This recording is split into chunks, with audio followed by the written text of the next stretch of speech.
కొంతమంది అంటారు అందుకే మతశాఖల గురించి నేను ఎక్కువ చెప్తా ఉంటాను. మతశాఖలు ఏమంటారు తెలుసా? సంఘంలో ఎవరు ఉంటారంటే ఒప్పుకోరు వాళ్ళు. సంఘం అనగా పరిశుద్ధులు అంటే ఒప్పుకోరు వాళ్ళు. మీకు అర్థమైందా? సంఘము అనగా పరిశుద్ధులు అంటే మతశాఖలు ఒప్పుకోరు. ఎలా చెప్పగలం అంటారా? ఇది చూడండి, నా వాళ్ళు ఏమంటారంటే నీతిమంతుడు ఒక్కడు, నీతిమంతుడు ఇప్పటికి అదే అంటారు. మరి వీళ్ళెవరు? పాపులా? అందుకే మతశాఖలకి క్రీస్తు సంఘానికి చాలా వ్యత్యాసం ఉంటుంది. ఇది గుర్తుపెట్టుకోండి. ఏది పడితే అది క్రీస్తు సంఘం, ఆ సంఘంలోకి మేము పిలువబడ్డామని మీరు అనుకుంటే అది మీ భ్రమ, మనుషులు అనుకుంటే వాళ్ళ భ్రమ అది. అందుకని మతశాఖలో ఏమంటారు తెలుసా? ఇప్పటికీ వాక్యం చెప్పేటప్పుడు కూడా మనం అందరం మనుషులమయ్యా, బైబిలే చెప్పింది ఒక్కడో లేడు నీతిమంతుడు, ఒక్కడో లేడు. మరి సంఘంలో వీళ్ళందరూ ఎవరు? వీళ్ళు పాపులు అంటున్నాడా, దేవుడు పరిశుద్ధుడు అంటున్నాడు? అందుకని క్రీస్తు సంఘం నీతిమంతులు ధర్మశాస్త్రంలో లేరంటాడు తప్ప క్రీస్తు యేసునందు పరిశుద్ధులు ఉన్నారు, నీతిమంతులు ఉన్నారు అని క్రీస్తు సంఘస్థుడు చెప్తాడు. అందుకని మతశాఖల వైపు వెళితే పాపానికి దారి చూపిస్తారు. ఏమని? నీతిమంతుడు ఒక్కడో లేడయ్యా, అందరం పాపులమే, అందరం మనుషులం, అందరూ బలహీనులమే అంటాడు మతశాఖ పాస్టర్ గారు. మతశాఖ పాస్టర్ గారు ఏమంటాడు? నీతిమంతుడు ఒక్కడో లేడయ్యా, అందరం బలహీనులమే, అందరం పాపులమే. ఎవరికి? సంఘంలోకి వచ్చిన వాళ్ళకి చెప్తుంటారు. దాన్ని చూసి వాళ్ళు ఏమైపోతారు? పాపం చేయడానికి ఇది చేస్తారు. అదే క్రీస్తు సంఘ దైవజనుడైతే నీతిమంతుడు ఒక్కడూ లేడనేది ధర్మశాస్త్రం చెప్తుంది. సంఘంలోకి వచ్చిన వాళ్ళందరూ పరిశుద్ధులు, పాపం చెయ్యకుండా బ్రతకాల్సిందే, పరిశుద్ధులుగా ఉండటానికి పిలువబడ్డాం, పరిశుద్ధులుగా బ్రతికి తీరాల్సిందే అంటది. ఇది మతశాఖకి క్రీస్తు సంఘానికి ఉన్న వ్యత్యాసం. ఇంకా నీతిమంతులు లేరంటారు. ఇంక యేసుప్రభు వచ్చింది దేనికి? పాపులను గడగటానికా, పందులను గడగటానికి? అందుకని ఇలాంటి వాళ్ళని ఈ మతశాఖలను ఏమన్నాడు తెలుసా దేవుడు? చూడండి, ఒక మాట చదువుకొని మనం ముగించుకుందాం. ప్రకటన గ్రంథం, లోకాసు వార్త. ఎందుకు యోధా పత్రికలోనే తీయండి, యోధా పత్రిక తీయండి. మొదటి వచనం మీరు చదివారుగా. ఏమని? తండ్రి అయిన దేవుని యందు ప్రేమింపబడి యేసుక్రీస్తునందు భద్రము చేయబడి పిలువబడిన వారికి అన్నాడు కదా. అంటే సంఘము అంటే ఎవరు ఇప్పుడు చెప్పండి? సంఘం అనగా పరిశుద్ధులుగా ఉండకు పిలువబడిన వాళ్ళు, దేవుని ప్రియులు. అర్థమైందా? ఆ తర్వాత భద్రము చేయబడిన వాళ్ళు, తర్వాత ప్రేమింపబడిన వాళ్ళు. ఇలాగ తర్వాత చదువు 4వ వచనం చదువు. అంటే వరుసగా చదువుకుంటారండి మొదటి వచనం నుంచి.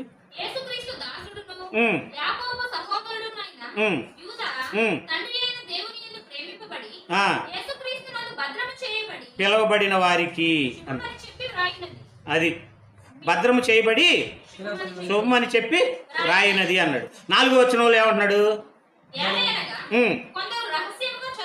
అది మతశాఖలు ఏమైపోయారు? రహస్యముగా చొరబడ్డారు. దేవుడు అంటే ఎవరంటే ముగ్గురు దేవుళ్ళే. ఆరాధన ఎవరికి? యేసయ్యకి. ఎవరికి? యేసయ్యకి. పాటలు ఎవరికి? యేసయ్యకి. స్తుతులు ఎవరికి? యేసయ్యకి. మొత్తం ప్రతి పాట కూడా యేసయ్య యేసయ్య యేసయ్య యేసయ్య తప్ప యేసయ్య నాకొక తండ్రి ఉన్నాడు అంటే ఆ తండ్రిని ఏం చేశారు? పక్కన పెట్టారు. మళ్ళీ వీళ్ళు సంఘంలో చొరబడ్డట లేకపోతే చొరబడినట్టు. యేసయ్య సమస్తం యేసయ్య తప్ప యేసయ్యకి ఎలాంటి మనసు ఇచ్చిన దేవుణ్ణి మాత్రం పక్కన పెట్టేశారు. అందుకని అలాంటి వాళ్ళు ఏమయ్యారంట? రహస్యముగా చొరబడి ఉన్నారు. అది నేను అంటున్నాను, వాళ్ళు అంటున్నారు, దేవుడు అన్నాడు. మతశాఖలు ఏమన్నారు తెలుసా? మతశాఖల గురించి వారు రహస్యంగా చొరబడ్డారు. క్రమ ప్రకారం చొరబడితే దేవుడు ఎవరో చెప్పగలరు, యేసుక్రీస్తు ఎవరో చెప్పగలరు, పరిశుద్ధాత్ముడు ఎవరో చెప్పగలరు. రహస్యంగా చొరబడ్డ వాడికి క్రమం ఏం తెలిసిపోద్ది? అందుకని యెహోవాయే యేసుక్రీస్తు పరిశుద్ధాత్ముడు, ఆయన ఈయనగా వచ్చాడు, ఈయనే వాళ్ళ ఇష్టం, క్రమం లేదుగా. ఇప్పుడు మన ఇంట్లో దొంగ చొరబడ్డాడు, గుర్తుపెట్టుకోండి, అర్థం కావటం కోసం చెప్తాను. మన ఇంట్లో దొంగ చొరబడ్డాడు, ఎక్కడెక్కడ ఏముందో తెలుసా? కానీ ఇంట్లో ఉన్న మనకి కళ్ళు మూసుకొని చెప్పగలం.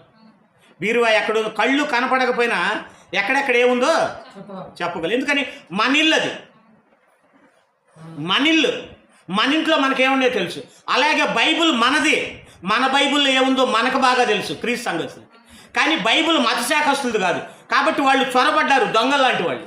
కాబట్టి బైబిల్లో దేవుడు ఎవరో, యేసుక్రీస్తు ఎవరో, యెహోవా ఎవరో తెలియదు. ఎందుకని?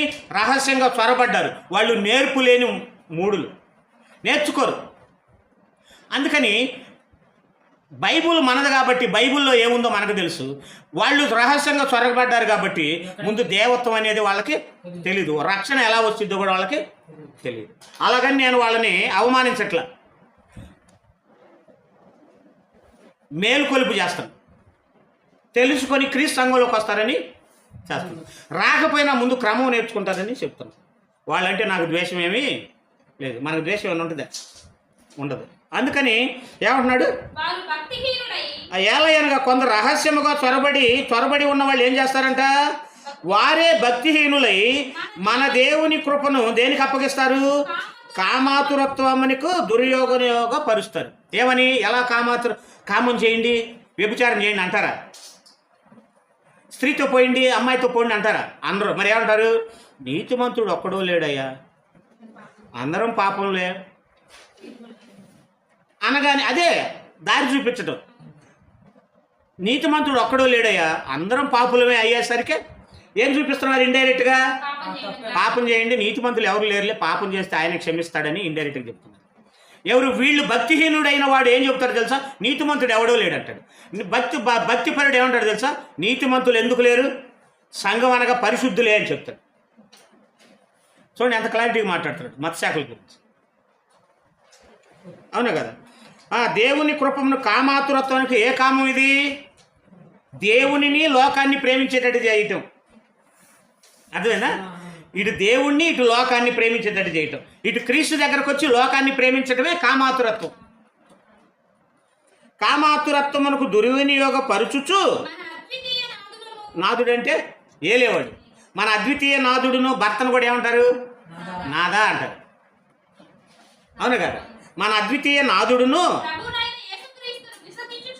అది విసర్జించుతున్నారు. ఎవరు? రహస్యంగా చొరబడిన వాళ్ళు. వాళ్ళకి దేవుడు తెలియదు, యేసుక్రీస్తు తెలియదు, పరిశుద్ధాత్ముడు తెలియదు, దేవత్వం తెలియకుండా బాప్తిస్వం అంటే ఏంటో తెలియదు, బాప్తిస్వంలో ఏమని విశ్వసించాలో తెలియదు, ఏమని నమ్మితే రక్షణ తెలియదు. అందుకని యేసుక్రీస్తుని విసర్జించేటట్టు ఎవరు చేస్తుంది? క్రీస్తు సంఘస్థులు. త్వరబడిన వాళ్ళు ఎవరు? డినామినేషన్స్ అంటారు, తెలుగులో మత శాఖల వాళ్ళు అని అంటారు. వీళ్ళకి బైబిల్ నేర్చుకోవాలంటే మహా చీదర. వీళ్ళకి బైబిల్ నేర్చుకోవాలంటే మహా చీదర, మహా అవమానం వీళ్ళకి. అందుకని మత శాఖలను వాళ్ళు ఎంత రొమ్ములు కొట్టుకున్నా అది పై ఏడుపే తప్ప దేవుణ్ణి అర్థం చేసుకుంటే వచ్చిన ఏడుపు కాదు అని నేను అంటున్నానా? లోక 16:16 కూడా చదవండి, ముగించుకుందాం.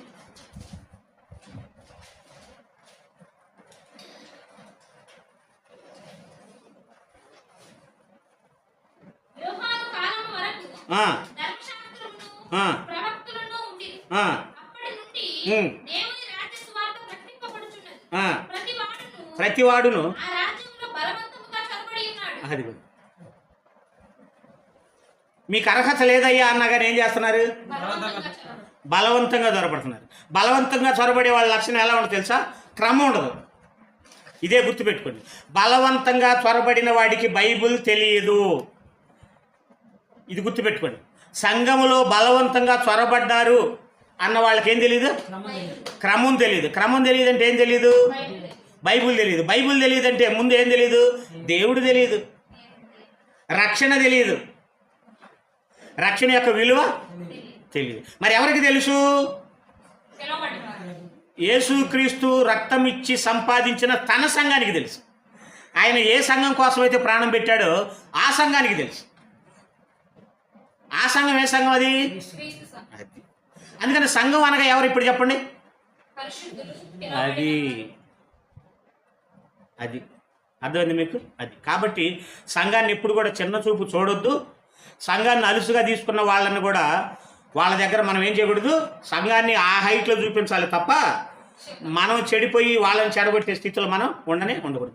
అందుకని సంఘం విలువ మతశాఖలకు తెలియదు, మరి ఎవరికి తెలుసు అంటే ఆ క్రమంలో ఉన్నవాడికి. అందుకని అక్రమము చేయవారులారా, ఆ దినాన్ని ఏమంటారు తెలుసా, మేము దయ్యాలను ఎల్లగొట్టామంటారు, ఎల్లగొట్టాం ప్రభు అంటారు, నీ నామంలో అద్భుతాలు చేశాం ప్రభు అంటారు. మత శాఖల బుద్ధిది. వీళ్ళు అద్భుతాలు ఆశ్చర్య కార్యాల మీద తప్ప సత్యం మీద ఉండదు. అందుకని వాళ్ళని ఏమంటాడంట రెండోసారి వచ్చినప్పుడు, అక్రమం చేయవారులారా. వీళ్ళు ఎలా వచ్చారు సంఘంలోకి, చొరబడ్డారు. అందుకని అక్రమకారులు బలవంతంగా చొరబడ్డారు. అర్థం. అందుకని సంఘం అనగా పరిశుద్ధులుగా ఉంటారు, పిలవబడ్డారు. కాబట్టి ఆలోచించి సత్యాన్ని స్వీకరించడానికి ఎప్పుడూ ముందుండాలని, సత్య సంబంధమైన ఆలోచనలు చేసి శరీర సంబంధమైన బోధల నుండి తొలగి ఆత్మ సంబంధమైన బోధలు స్థిరపడి పిలువబడిన పిలుపుకు తగినట్టుగా ఉండాలని ప్రభుపేట మీకు తెలియజేస్తూ ముగిస్తున్నాను.